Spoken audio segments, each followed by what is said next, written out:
All right. Hello, friends. Happy home day, everyone. Hello, friends who is tuning in from LinkedIn, YouTube, and Facebook. Welcome back to another of my weekly LinkedIn Live 30 minutes coffee break with your LinkedIn girl. How is everyone doing? For those of you who follow me for a while, you know the drill, where you are dialing in from. I'm so excited to have you today. And you know me, I love me a good cup of coffee. Have you got yours or other preferred beverages? For those of you don't know me, I'm Selena, the ex-LinkedIn girl who turned into the CEO of the In Academy in the middle of COVID. I'm showing up for my amazing community every Wednesday to share one topic, tricks, hacks to help you to get real result on LinkedIn, utilize the power of this platform, and stop feeling stuck, overwhelmed, lack of time to figure LinkedIn all by yourself. I'm here for you. And do you know, yesterday is Happy National Entrepreneurs Day. Woohoo! I know I'm one day late, but it's my absolute honor to be able to celebrate this day with my fellow entrepreneur and my very extra special guest today. So I feel super empowered by everyone in this space on LinkedIn. I want to shout out to everyone on this platform that is entrepreneur, hustling out, really grinding it, going all the ups and downs of roller coaster of being an entrepreneur. I'm here to support you. And I am now officially a 1 year old business. So I'm really like surprised how 1 year had passed by so quickly. So tag your friends in the comments below. And I'm so proud of each and every one of you. And who are you celebrate today? I'm missing a lot of comments today. I'm so sorry. To Misha, hello. Tuning in from Boston, Massachusetts, and today you're drinking my black tea. I love it, girl. Keep rocking it and let me know what type of black tea that is. That sounds delicious. And Craig, hello.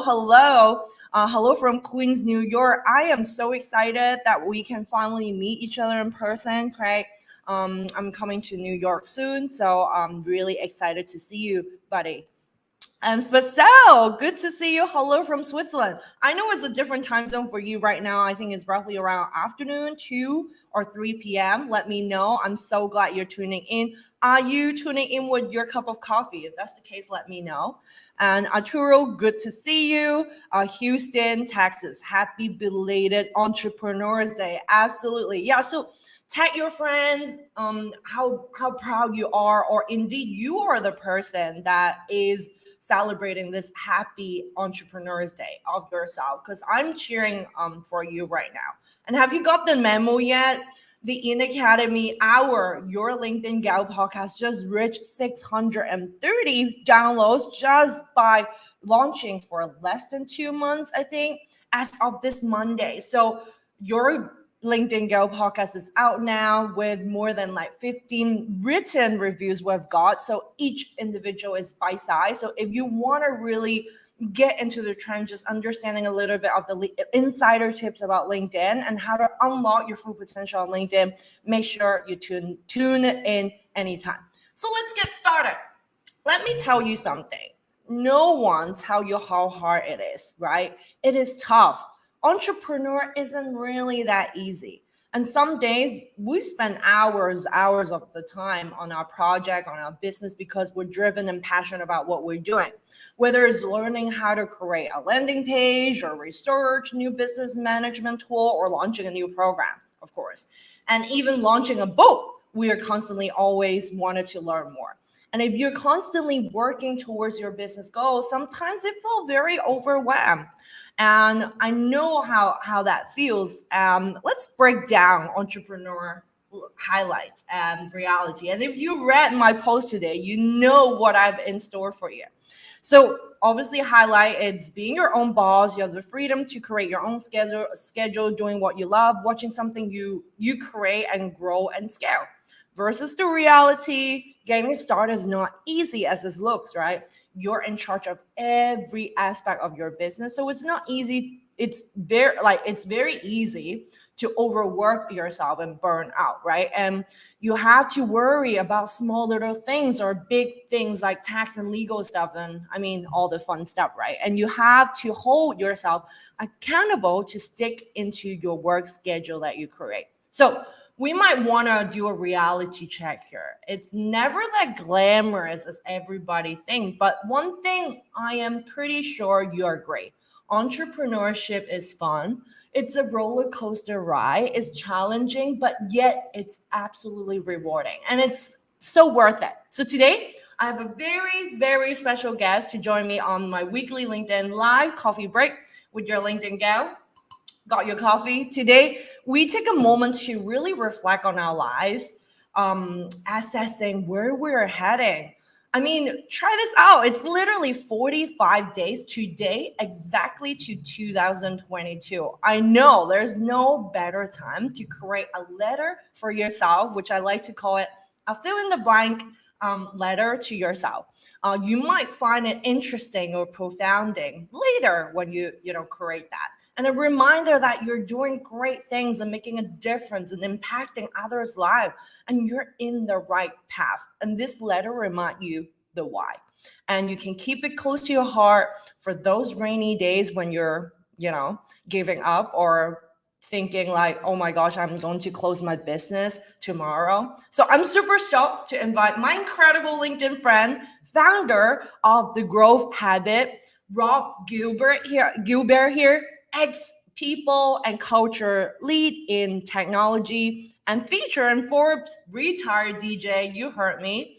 And him and I share the same passion of helping people to grow their businesses, but it all means nothing without human connection and deeper purpose. So, hello, Rob. Welcome. Thanks, Elena. How are you? Good. And thank you so much for being at my show at the second time. You're the first one being at my show for the second time. Woohoo! What an honor. Yeah. How are you today? How is everything going? Things are going great. I'm in a whirlwind of the book. You mentioned, launching something and my book being out, it being a bestseller, and all the fun chaos around that, the exciting chaos around that. So I'm in great spirits today. Amazing. I'm really excited to have this conversation. And again, congratulations for launching. Is it your first book? It is my first book. First book, Die Before They Do. Woohoo! I mean, seriously, it's so exciting to like launching a book, getting, like all the things ready and seeing you on my Instagram story. I mean, before LinkedIn story, that you are locking yourself, doing a retreat, writing a book. And I was like, what's Rob is doing now? Like, he's like running very, very fast, 100 kilometers per hour. So I'm like really excited to have you in my show again and talking about today's topic of fill in the blank letter to yourself. So Rob, this is not a stranger for the questions, but tell us and my audience one fun fact about you that is not on your LinkedIn profile. One fun fact that is not on my LinkedIn profile is I haven't had an alcoholic drink in almost 8 years. Oh, wow. And that might not fit into like typical fun facts, but it is fun for me because there's a point in time where I didn't think I could not drink. And life, me not drinking is a lot more fun and energetic and gives me focus and stuff. So yeah, I share a lot openly. There's a lot on my profile, and I was on your show before. And another fun fact, because it's in the title of my book, is I sold drugs in high school, which is like super like, you want to talk about, edgy. When I realized that was going to be in the book, the first thing I did is I went on LinkedIn and I just wrote a post like, I did this in high school because I need to put it out there because it is in the title of the book. So you may or may not consider those fun, but those are unique facts about me, definitely. No, definitely unique facts about you that we don't know. And I mean, at which point in life you're like having this epiphany moment and say that, you know what, I'm just going to not drink from then on? Like, what's actually trigger you to make that huge decision? Because I assume it's tough, especially in Canada. Well, and when I'm living in Europe, it's like mold in our daily life, right? Lunch, a glass of wine, right? So I'm like really want to get the idea how you come from that to Well, I now. think you're so true. Whether it's, lunch, it's someone's birthday, it's the holidays, you're going to a sporting event. Like, we make the list of all the places where it's totally normal, natural, and culturally encouraged to drink. It's a lot. And then, as you mentioned, I used to be a DJ. So I used to work in nightclubs. I used to DJ, I used to tour. And in that world, it's totally normal. It's free. It's encouraged. People people binge drink all the time. That's part of the normal behavior. For me, it was just a collection of shameful moments of waking up and feeling embarrassed and not being happy and regretting kind of what I did. And then there was one like key moment, because I always said like, oh, hopefully one day I won't do this, or I'd love to quit, but I couldn't. I got really sick. I had a really bad flu, like the kind of flu where you have hallucinations. And one of my hallucinations was, unless I get all the wrinkles out of the sheets, that I was going to never get rid of the flu. Like, it was ridiculous. Wow. And I got a bit better and went out with some friends the week later, and I wasn't fully healed yet. And we went to a bar, and I didn't want to drink. Yeah. That social pressure that you're talking about. Everyone's drinking. We're at a bar. It's normal. You got to be holding the drink, like that normalized behavior. And I went and ordered a drink. And as soon as I did, my internal voice went, oh, are you that weak, Rob? Is that really, are you that weak? So I said to my friend who I was with, I'm like, I'm not drinking next year. And they were like, what? Like, no, I'm not drinking. And they're like, you can't do that. And I challenged myself for a year challenge. And then when I got to the end of that year, it was, I've done this. I feel better. I'm sleeping better. I'm more focused, more energy. Do I want to go back to drinking? And I've continued the challenge. The challenge is now coming to the end of its 8th year. That's incredible. And I mean, the commitment from that, it's incredible. Like, there must be a time that you just want to give up, right? Like, although, like you said, there's so much health benefit coming to it, but the pressure, it is that your friends, people around you are pressuring you, like, what were you effing doing? You should drink with us. And this is like part of the gang, part of something cool, right? So if you don't mind, I want to tie this back to entrepreneurship, because you were talking a whole bunch before about it being Entrepreneurship Day, and you're talking about the exciting parts of entrepreneurship and the challenging parts, and trying to kind of paint the full picture. I think everything you just said and we're talking about ties back to entrepreneurship, because most people grow up in families where you get a job. Most people go to school and they get a job. Most people that's the normal behavior. That's the habits. That's what the culture is doing. And if you are to step outside of that and do something different, and you don't have that security of a paycheck, and you are creating your own world, and yes, it is exciting. You have this freedom and all these other things, but beyond the challenges that you listed that come with entrepreneurship, you're also going against the trends. I had someone message me a few days ago that they were catching up with old friends, people they've known for a long time, people that they love, and they were questioning them and judging them and saying like, hey, are you sure you want to do this? What about your family? And that was just those people projecting their fears, their insecurities. So 100%. I think it ties to entrepreneurship too, because it is going against the grain. It is saying, I'm going to do something different. Yeah. And I mean, that social pressure from like something as simple as grabbing a drink at a bar with your friends to something as big, not big sometimes, but your business, your career. Someone just really need to take a say about that, but it's you really mentally need to adjust your why. And this is all about the why today. And before I really want to go into like fill in the blanks letter to yourself, I want like you to share a little bit about your book, Rob, because I think obviously that when I read the Amazon description, for those of you who are interested, please go and check it out. I think Rob might have a copy. It's called Die Before They Do, From Selling Drugs to Lunch, with Jim Carrey and Stories of Struggle, Near-Death Experience, and Creating a Life with Meaning. I mean, how exciting this book title is. Just read when I'm reading the Amazon description or Kindle description, I just want to really hear from you. Like, I know it's a collection of stories. Today, obviously, we'll be diving into more in the entrepreneurship route, but can you tell us a little bit of some of the stories that you think, or how you started? Like, why do you really want to put the book out there? Like, why as of now, right? There's so many questions I have about this. All right, so you give me lots of great stuff to answer there. So let me start about the why behind the book. I've wanted to write a book for a long time. It's a goal that I had. And when I tried 8 years ago, I wrote down some ideas and I didn't really get anywhere. And at the time, part of the struggle was I couldn't believe, I don't think, that I could be an author. And also I didn't have clarity around, you know, what I was trying to do with the book. Yes, I wanted to be helpful to people, maybe inspire people or whatever, but I lacked some clarity around it. So when I made the goal this year, it's one of my only sticky notes. I have 3 sticky notes up there that say what my goals are for the year. One of them was to write my first book. And I started talking to people and experts and people that are book coaches. And a couple of people said to me, Rob, you have courses. Just take one of your courses and make it into a book. It's easy. It's done. It'll be really great for top of funnel, you know, to be able to attract people into your business. Yeah. And it didn't feel right. And I sat down and tried starting to kind of write it, and it felt forced and it didn't feel natural.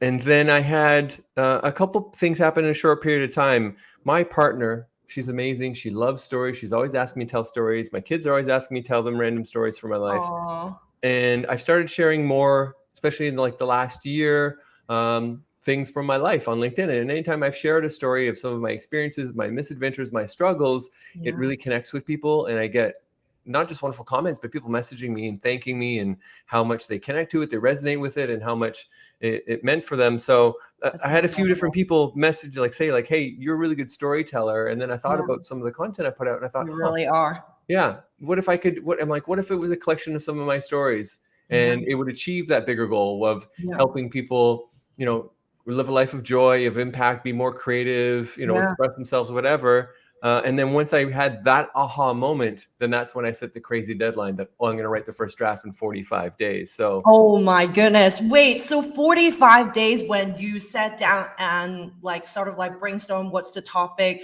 again, the testament where you like, you know, go against the grain and do it by your own, right? Whereas the social pressure, your friends, or I mean, obviously other business entrepreneur, like, oh, Rob, if you do this, you'll make more money, right? We're helping top of funnel with your brand, but you go against it and do it, you know, the collection of the story. So that was really, really incredible. And the collection of stories right now is like a couple of it, right? Like selling drugs, to lunch with Jim Carrey. Like, tell us a little bit about that, and how, like, is there any like favorite story of yours that could lead to a life-changing decision? Because I'm pretty sure through some of the content that I follow you on LinkedIn, there's just so many, and so much is very remarkable for myself, and there's a lot of points that people can resonate, not just in the entrepreneurship route, but relationship, being as a parent, right? And your love to music as a retired DJ. So tell us all about that. So there's, it's tough. Well, I think maybe one of the stories that is most helpful, because it ties into what we're talking about right now, is me talking about quitting DJing. And obviously it's something that I've been doing for 18 years. It's, you know, it's where I had met my wife. It's where I had all my friends. It's where I was getting my money. It's the way people saw me.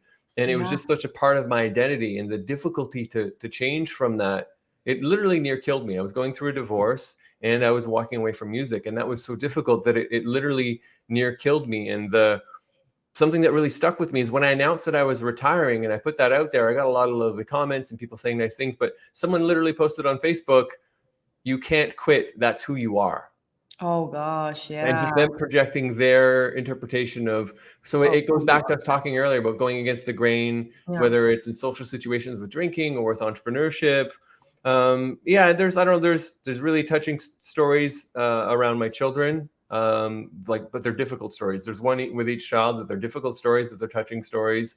It shows how important it is. Children are in my life. Me finding a way to break into a very competitive music scene in Toronto where it was near impossible to do, but I found a way to do it. Wow.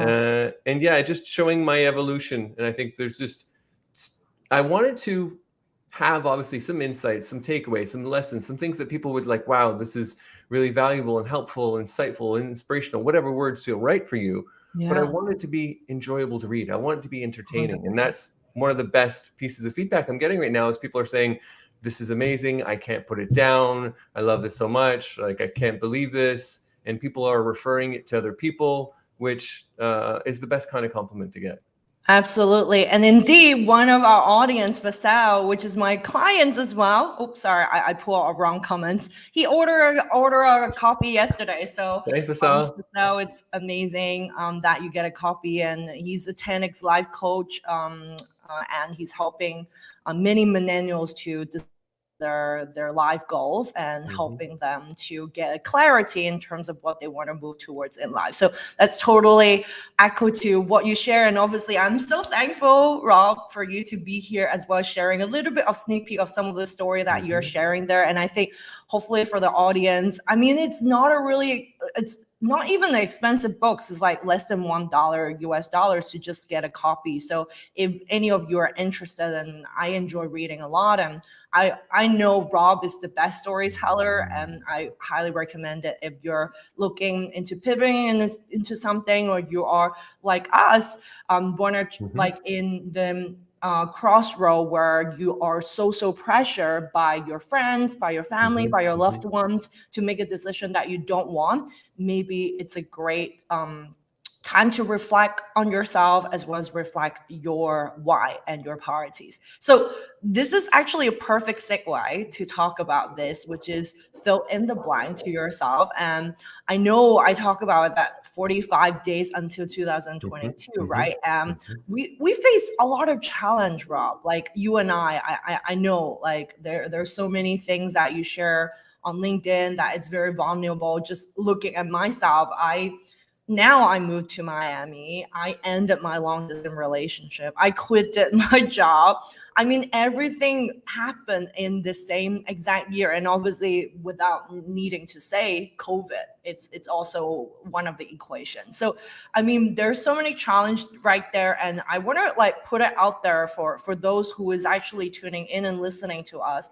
I think one of the things I pick up from what Rob, what he said earlier is basically give yourself permission to do what you want. And I know it's very difficult to go against the grain sometimes, especially there's so many people telling you otherwise, right? But going back to your why, and going back to why initially you started your business, as simple as that would already be so helpful for what you're facing right now, or during your rainy days, or during challenging days of your business or of your life. Rob, can you tell us a little bit about, there's a time where obviously I know you have grown your business really successfully for 2 years, a Growth Habit. And I mean, I'm just like assuming, because I've been through that roller coaster. Is there a time where you're like, oh my gosh, I don't know what I'm doing. I'm going to close my business and let's get it over with and find another really good executive job at in culture at tech? There's definitely some times that were challenging that I'm happy to talk about, but there's never any time when I thought about going back to a job. When I decided I was doing this, I was going to make it work kind of no matter what. Yeah. I've been bouncing back and forth between entrepreneurship and being an employee my entire life. I didn't go to college or university. I started my first business as a teenager instead. And this time around, because I'm older, I turned 44 this year. I've got kids, mortgage, whatever. It really was, I'm going to do this. I'm going to figure this out no matter what. And that is what helped me get through COVID. Because when COVID first hit, I was like everyone else, like, oh God, what the heck? And I had some people that, were supposed to sign up with me, and they said, oh, actually, I don't know. And then someone who we're going to work together, and then they lost their job, and it created a bunch of uncertainty. And it was dark, but it was maybe only for a few days, maybe a week tops. And then I decided, no, like, what is the good here? What is the opportunity here? What is this teaching me? And then I changed my message. And then while everything online was very much like doom and gloom and, well, God, what does this mean? Yeah. I started talking about the opportunities. Like I was like, everything is changing.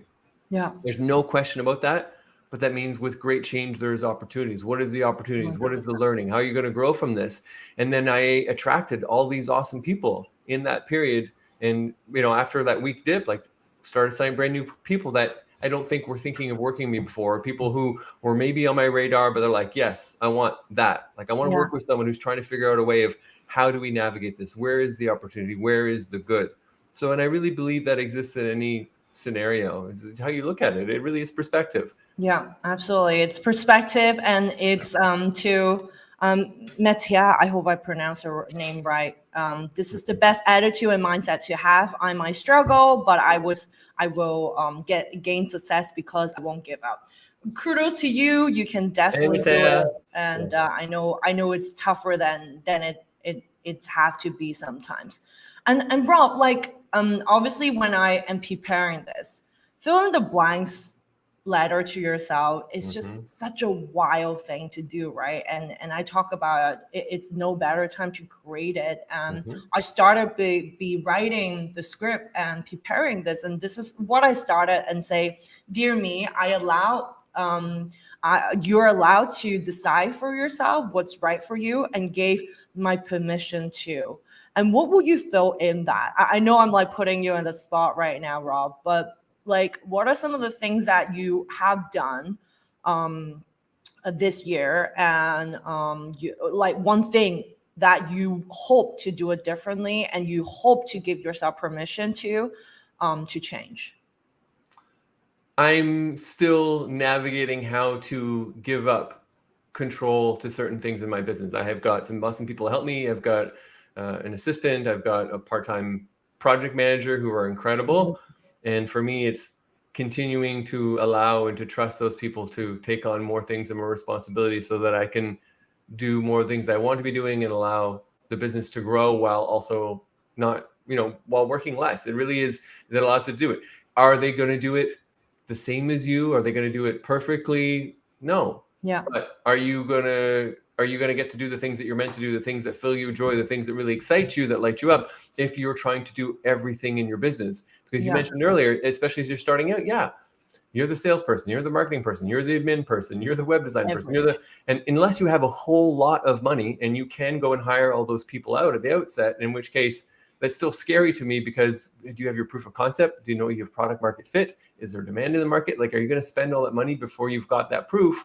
At first, it really is you doing everything.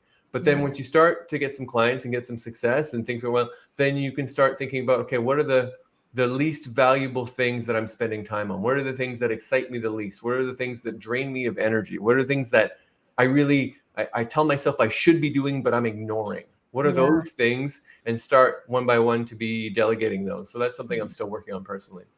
Great. And thank you so much for sharing with us. I know, like, I like to call CEO. It's CEO of everything, right? Like, by the end of the day, we need to wear so many different hats in so many different scenarios. And it's tough to let go. It's tough to let go of control of your business. And to your point, right? I'm a huge professionalist, which is not a good sort of like sign sometimes. And you pick on small, finest detail, but to your point, is it really matter for your business if there's tiny little like grammatical mistakes in, let's say, your emails newsletter, right? Sometimes you just need to let go, and maybe there are several things looking back to myself as a leader I can do better, train better, offer better support to teams in order to do their job better, and really giving them the autonomy. I'm also learning these pieces myself as well. So how are you learning about like doing this now? Because I know sometimes it's tough to give up. And what are some of the tangible, like sort of like things that you are doing right now in order to help you to get rid of this struggle? So I mentioned it a little bit. I'm constantly looking at two lists. And one of the lists is what are things that I absolutely love doing, would do for free, want to do until I die, that fill me with energy, that excite me, that I think I might be particularly talented at or good at. And the other list is like, what are things that I don't like doing, that suck my energy, that I avoid, that I'm late at, et cetera, et cetera. And I keep looking at those lists and keep trying to shift more, like have more time to focus on the first list and get stuff off the other one. And one of the, like, speaking of, the grammatical errors, one thing, I'm the worst. I typo all the time. I had a client comment on my post yesterday saying, if I cared about typos, I would have hired you as my coach, because I do it all the time. Like almost daily, especially in stories and stuff, or in a post. A lot of my LinkedIn posts have been edited because I always have a typo, and whatever. That's people aren't coming to me for my grammatical prowess or whatever. So that's something that I've had to accept. Giving up control of my LinkedIn inbox was one that I struggled with for a while, but I was feeling guilty. I was behind. I was always, messaging people late, constantly apologizing to people because that inbox gets really crazy. And I'm really grateful because LinkedIn is amazing to me. The community is amazing, and I'm so much support. But that means that inbox gets really hairy. But I've got my admin now in there, and every day I get a message being like, hey, this is what happened today, and like, here are some messages that you've ignored, or here's some messages that you've forgotten. And it makes such a difference. Yeah, that's great. And I like that you make those two lists, right? And for those of you who is tuning in today and wanted to learn from Rob that you're also struggling the same issue, which is, giving up your control about business for certain tasks, learn to delegate tasks that you don't like, right? To Rob's point, as well as shifting those that you heavily focus on things that spark you joy. I think it's a really, really extremely good one. From my end, I want to share a little bit like what is some of the things that I want to give myself permission. And I think you touch a little bit upon that as well. And in fact, I have heard over and over and over again by so many entrepreneur, small business owners to talk about that, is to not feeling guilty when you're filling the cup, when you're recharging, when you are resting. And you know what, like I'm still really learning it. On last Thursday is the veteran holidays here in the US. And I was feeling really, really guilty of taking that day off. Despite there is a national holiday, there's obviously companies that don't have holidays here in the US, but I felt like I'm just, a rubber band where you're so tight, and I'm in a very stressed mode that we're relaunching our program soon, trying to basically re-strategize. And I feel super, super guilty, yet I have zero motivation to work on it. And I don't feel inspired. I don't feel I could do anything to create or change the scene. So I think that's one of the things that I would give permission to.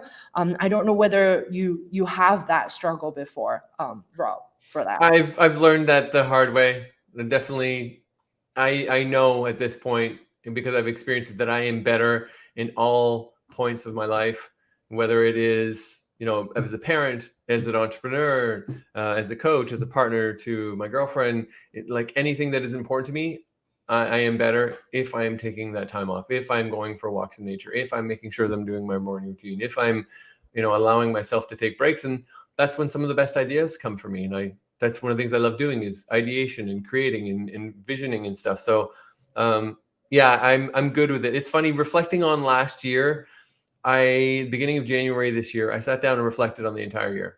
And I looked at my journal entries, I looked at my content, and I looked at my revenue. And my content is because even though I plan sometimes a week or two ahead with ideas or themes, it is pretty close, or sometimes really, to like what I'm feeling in that day and in that moment.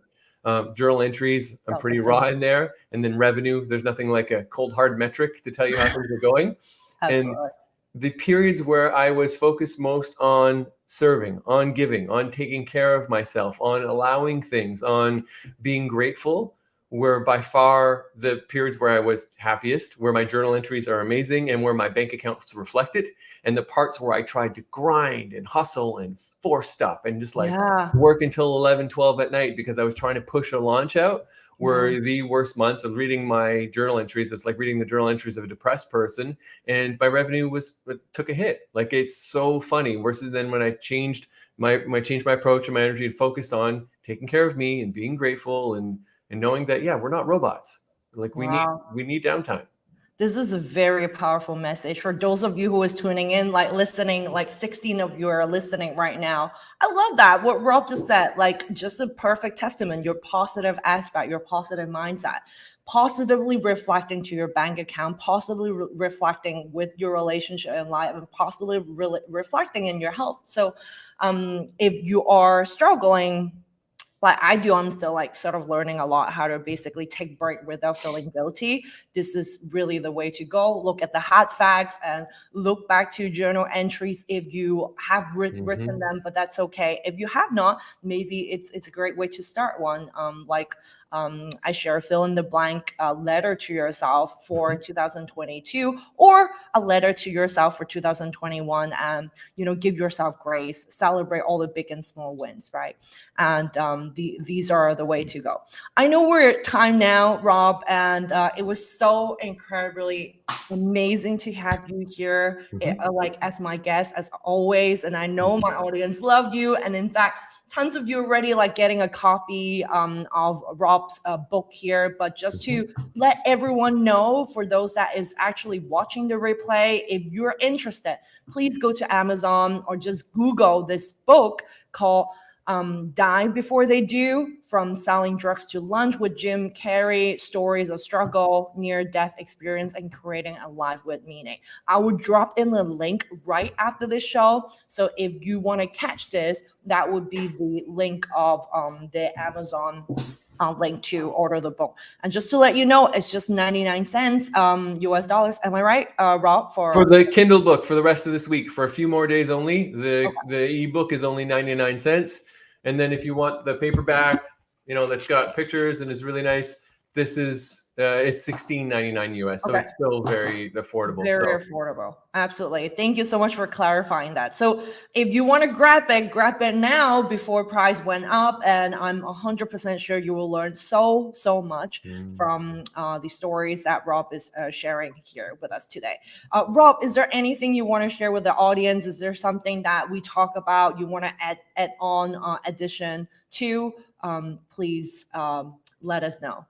Yeah, so I love the idea of writing a letter to yourself, and you're talking about permission, and I think there's probably some really good prompts too. As far as that is, if you're writing a letter to yourself, to just reinforce some good, because our internal dialogue for most of us is really skilled at calling us out when we screw something up, when we do something 100%. Awkward, when we make a typo, when we whatever. So if you're going to write a letter to yourself, I would encourage you to include a prompt that talks about something you're proud about yourself, something that you think you did really well, things that you're grateful for. And to just remind yourself, because we're sometimes really good at giving compliments to other people and letting them know why we think they're awesome and giving them really wonderful intros on our podcast and all these other things.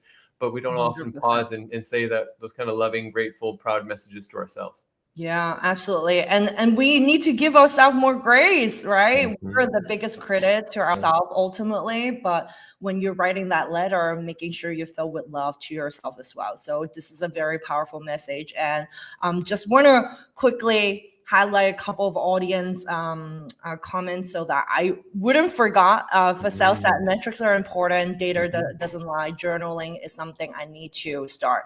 Yeah, give Rob some love. What he shared earlier, it's just amazing, right? I just talk about it, like positive perspective, positive mindset goes a long way, and that's reflecting to your bank account. That's reflecting to everything that you do.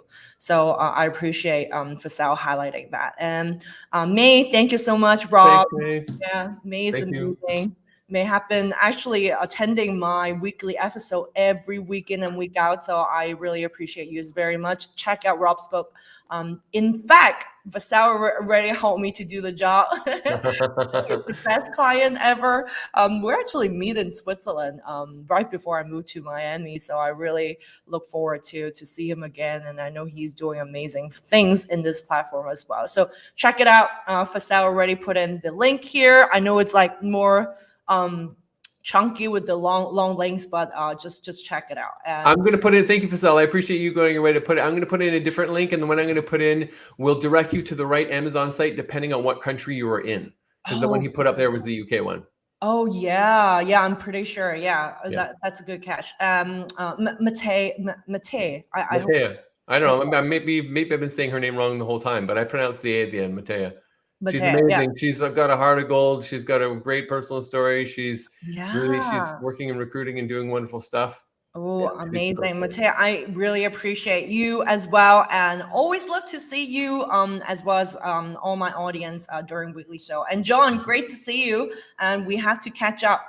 And so Everyone, happy Wednesday ahead. Again, I really appreciate you so very much, Rob, to come here and share your wisdom, share your story with us, and do check out Rob's book here. And for those of you who know me, please tune into Your LinkedIn Gal podcast whenever you can. And I look very, very forward to seeing your new fill in the blank letter to yourself for this year and next year. And see you.